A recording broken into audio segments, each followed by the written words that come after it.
Maxi Yacht Rolex Cup is the event that we all wait to come to. We have incredible conditions, a great place to race.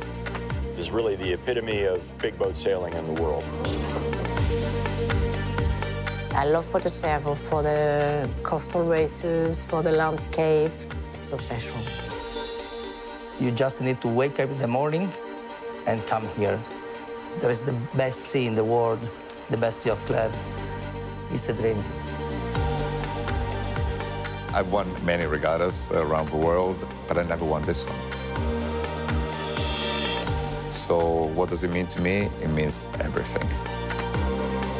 The Maxi Yacht Rolex Cup is the event that all the owners, all the teams wait all year to come and try and win.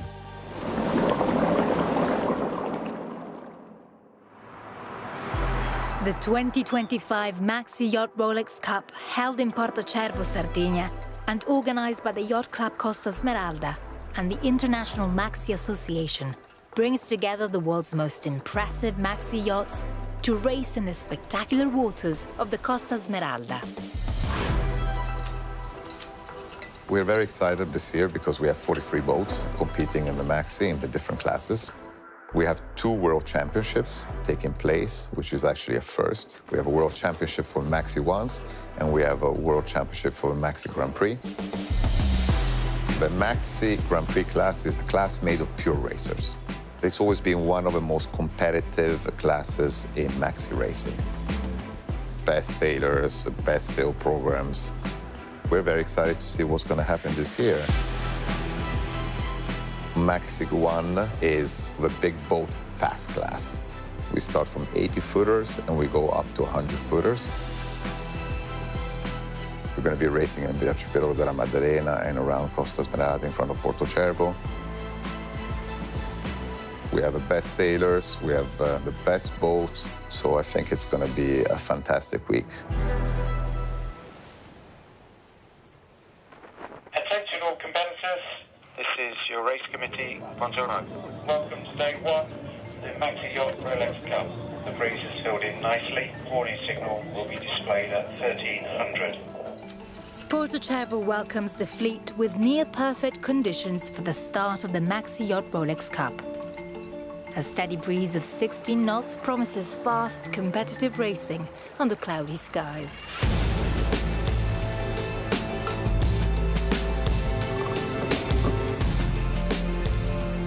In the Maxi Grand Prix class, 2 windward-leeward racers test the fleet's speed and tactics. Peter Harrison's Jolt shines, taking a win and a 2nd place to secure the early overall lead. Meanwhile, the other divisions tackle a 30-mile coastal course around the stunning La Maddalena archipelago. In the Maxi One class, Sir Lindsay Owen-Jones's innovative new yacht, Magic Carpet E, powers through the course in just over 2 hours to claim victory. Bullet, the Wally 93 of YCCS Commodore Andrea Ricordati, finishes 2nd, with the Wally 100V rounding out the top 3. Moored alongside Magic Carpet E in the dock in Portocervo lies its predecessor, Magic Carpet Cubed.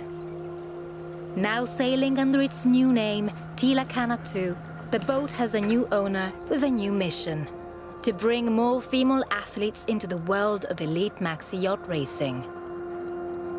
We decided to change a little bit the narrative. At the moment, we have 8 women on boards. We're hoping to get more. I've got Dee Cafari, who is really my right-hand woman. The real appeal for the Tilakana programme is obvious as a female sailor. You only have to look at the Maxi fleet to see the volume of female sailors amongst all the sailors, and it's very few. There's very limited opportunities to get on a boat of this size and scale and race. Got a little bit more pressure. 130. Nice, really nice. I've had the privilege of sailing with an all-female crew, being the only female sailor on a male crew, and then fully mixed. and the dynamic totally changes. The testosterone levels drop a little bit, the girls up their game, and the boys chill a little bit, and the happy place you get is a really nice environment to sail in. So it's little 1 degrees all the time now. I think it changed the ambience on board to have more women, more respect. I think they like the mix and they like the challenge. And we've got girls into key positions. It is unheard of, but it's totally unnecessary for it to be unheard of. Trimming is done by pressing a button. I mean, these are electric winches, so it's not a physical thing. It's, brain power and understanding the boat and getting the best performance out the boat, which is what these girls do naturally as professional sailors. So little ease. Okay. A lot of times, to be the only woman on board, I feel like I have to prove myself harder than the guys. You really get the feeling, okay, I cannot make mistakes, because otherwise they blame it on that. Also, sometimes it's a bit lonely. But now in this configuration, it's super nice because we have a really nice balance. And it should be always like that.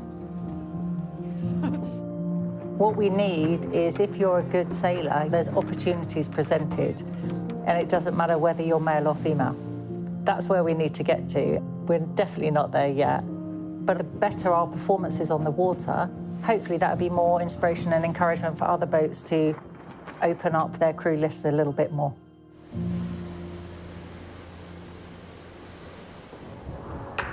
The fleet assembles beneath brooding skies for the second day of racing.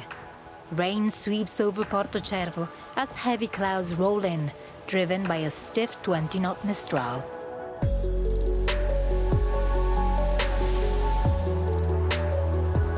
The 80 to 100 footers contest 2 windward leeward races for the Maxi Yacht World Championship. The 2 Wallicentos, V and Galatea, split the victories, each recording a first and a fourth, and are separated by a point at the top of the standings. The other classes embark on a coastal course through La Maddalena archipelago.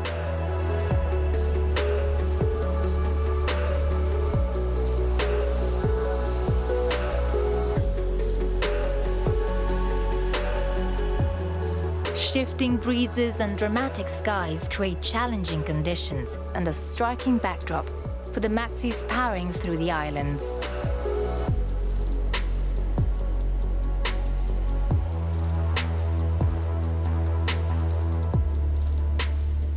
In the Grand Prix class, the fleet's newest entry, Django 7X, owned by YCCS member Giovanni Lombardi Stronati, beats Vespa by 24 seconds on corrected time to take the overall lead in the Maxi Grand Prix World Championship.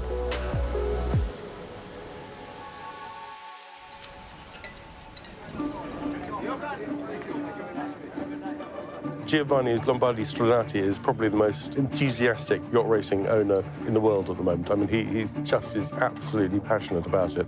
He's got the new Swan 128 in the harbour here. He built the new Wally Rocket 51 for the Admiral's Cup. He's got the new Wally Rocket 71, which is racing here in various regattas in the Med. You've got to take your hat off to him. It's more than a passion, it's almost a problem. My name is Vasco Vascotto. I'm a tactician on Django 7X. The 70s are a combination of technology, very competitive class, very high-level sailor. We were looking for something different, a little more fast downwind, so a little more exciting. It's 2-3 tons lighter than all the other 70s. It's a little smaller, obviously, in order to be light. Not too complex, because it's easy to do something that is too complicated and then it's very difficult to sail. So a boat that is easy to go sailing straight away after 1 week that is in the water. And the other thing that I can say is that Wally Rocket 51 and the 71, that's a very good-looking boat. Yeah. It's a Latin boat with that pros and cons, right? So we know Latins, we are passionate, we are vocal, sometimes a little too much, but it's a new team, it's a new crew, it's 21 people, so making sure we all work together and in an organized way. It takes a little bit of time, but we feel that we are making progress. I've been coming here for the last, 35 years. Portocervo, it's a very unique place. You have a lot of different challenges here with rocks, with the Mistral, shallow spots, with very narrow passages that local knowledge obviously is a big advantage. As a tactician here, first of all, we don't want to hit any rock because there are plenty of rock here. I have the luxury to stay here since 1991, so we already know where are the critical points. I think that the Django 7X is a kind of boat that in this kind of water can compete very well. There are 8 boats and there are 7 boats that won the worlds in the past. These guys and this boat knows how to win. We are the youngest one and we need to prove that we are able to be competitive against these guys. Most of the Maxi owners build their boats with the aim of winning the Maxi Yacht Rolex Cup. It's their dream, and many of the newest boats are coming here to challenge themselves against the best in the world. Magic carpet in the Maxi boats, we are the new boat in the 70 class. If you win here, regardless of the rest of the season, you can say that you had a good year. Nobody so far win the Maxi Yacht Rolex Cup in the first attempt, but we'll give it our best shot and hopefully we can have a surprise. Day 3 in Portocervo brings a change in the weather as the Mistral sweeps along the coast with gusts pushing 30 knots. Race organizers faced the difficult task of weighing safety against the ambition to get the fleet out on the water. I'm Stuart Childerley, the course race officer for the coastal racing. Some days are quite testing. I wouldn't say I enjoy it until it's all finished. My initial thoughts are for course 25, 11 o'clock warning signal. Everything looks good. Morning of the race, we're in the race office just looking at the morning's forecasts, taking into account all factors that may influence the racing. Then we have to put together a course specifically for the different classes. The club over a number of years have developed something like 48 different courses, which takes you to different parts of the islands around here.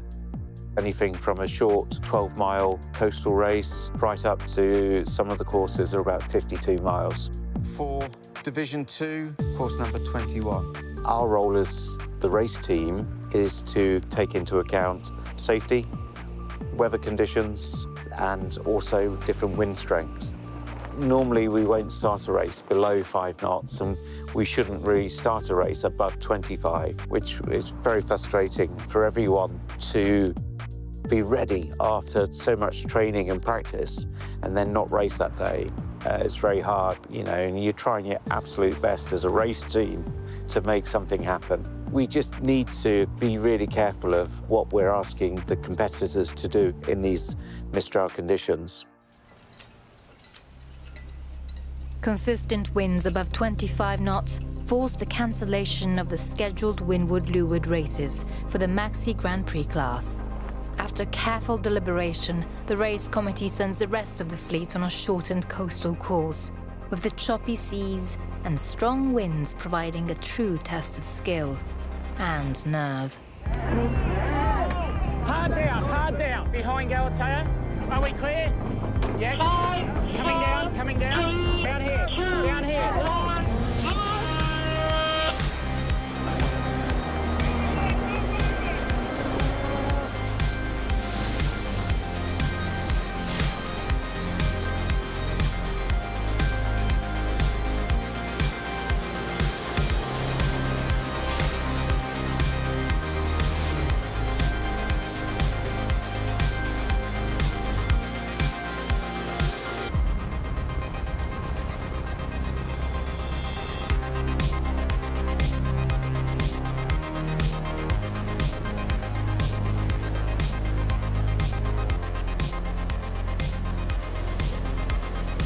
In the Maxi 1 class, Joost Schauff's Leopard 3 navigates the demanding conditions with calm precision to take second place. However, victory again belongs to Carol Komarek's Wally Cento V, who consolidate their position at the top of the overall standings. The race committee did a really good job of getting a race underway. It was full on, but yeah, good fun. We got around in one piece. We started in 25 knots and it didn't really let up all day. One boat didn't start and 6 others blew spinnakers, so that was a hard day at the office.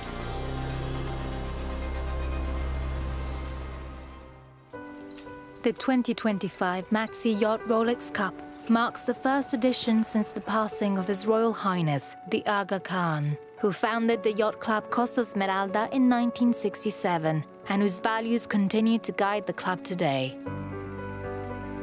The legacy of the Aga Khan goes well beyond the yacht club.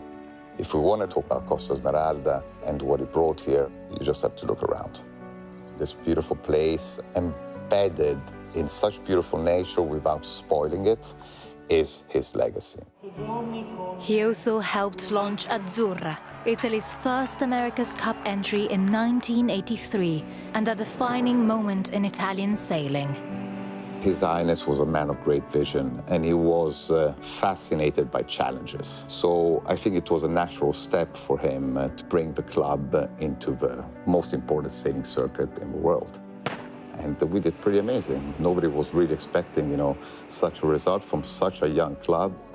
It had a very important influence on Italian sailing, and it also created, I think, a real sense of pride.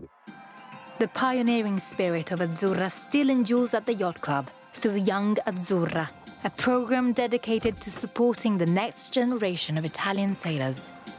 Ciao a tutti, sono Maddalena Spanu, un'atleta professionista di Wingfoil Racing e faccio parte del programma Young Azzurra dello Yacht Club Costa Smeralda.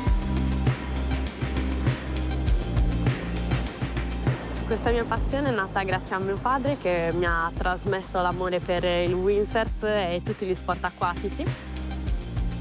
Quando sono in acqua la cosa che amo di più è la libertà che mi trasmette il mio sport. E il pensiero di essere sola e di volare e andare super veloce mi trasmette molta tranquillità. Essere qui a Portocervo per la Maxi è un'esperienza unica. Diciamo che stare a bordo di barche così grandi è totalmente diverso che stare da sola nel mio wingfoil piccolino. E vedere come un team lavora, come funziona, è veramente fantastico perché comunque mi aiuta ad imparare come una squadra può lavorare soprattutto e anche come il mondo di un team è totalmente diverso da uno sport solitario come il mio, ecco. Sono orgogliosa di far parte del programma Young Azzurra che sostiene i giovani velisti e poter rappresentare le future generazioni è un ruolo veramente fondamentale per me e magari un giorno poter regattare in un maxi yacht sarà il mio futuro. When we look at Azzurra, for younger generations, I think it's a lesson.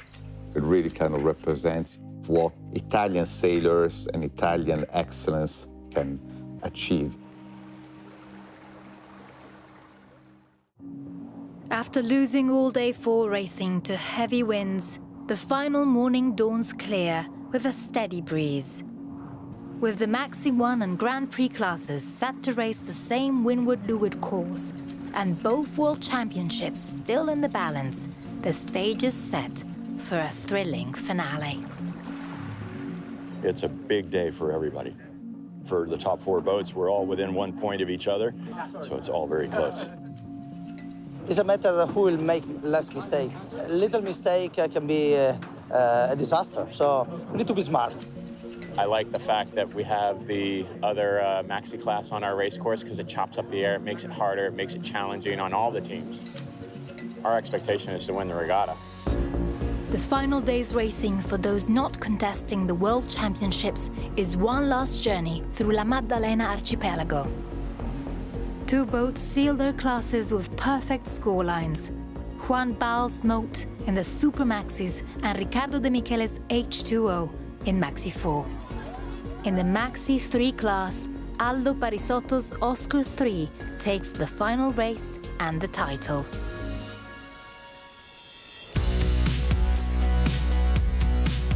the Maxi 1 World Championship goes down to the wire.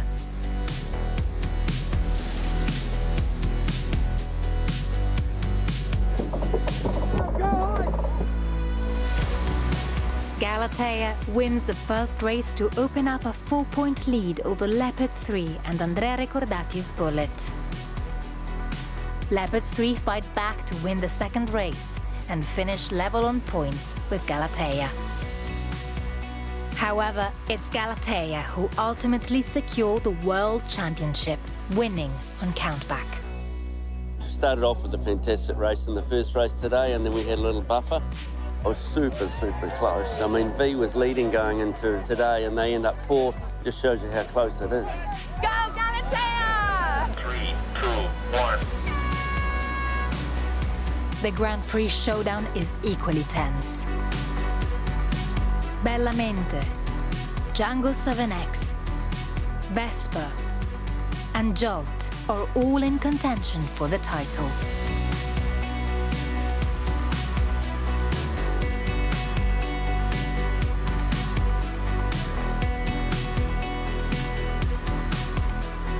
Bellamente takes the win on corrected time in race 1, with Django 7X in second.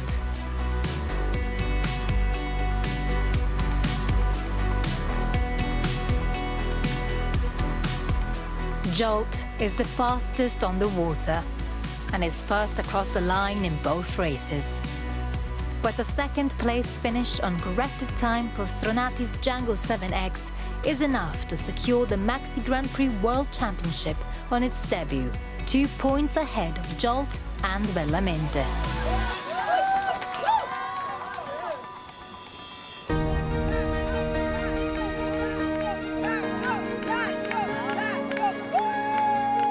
Abbiamo regatato oggi benissimo, Jolt è più veloce, però oggi è stato il nostro giorno e grazie ai ragazzi che hanno portato la barca benissimo. I think that he's amazing. Came down for just a few seconds, but for millimeter, I want to say. It's not just a second. And that's happened just because we are a team.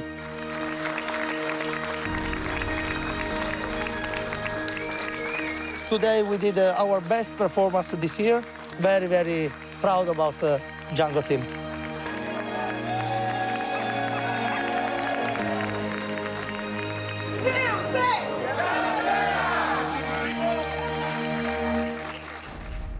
Next time on The Spirit of Yachting, the breathtaking drama of the Rolex Middle Sea Race.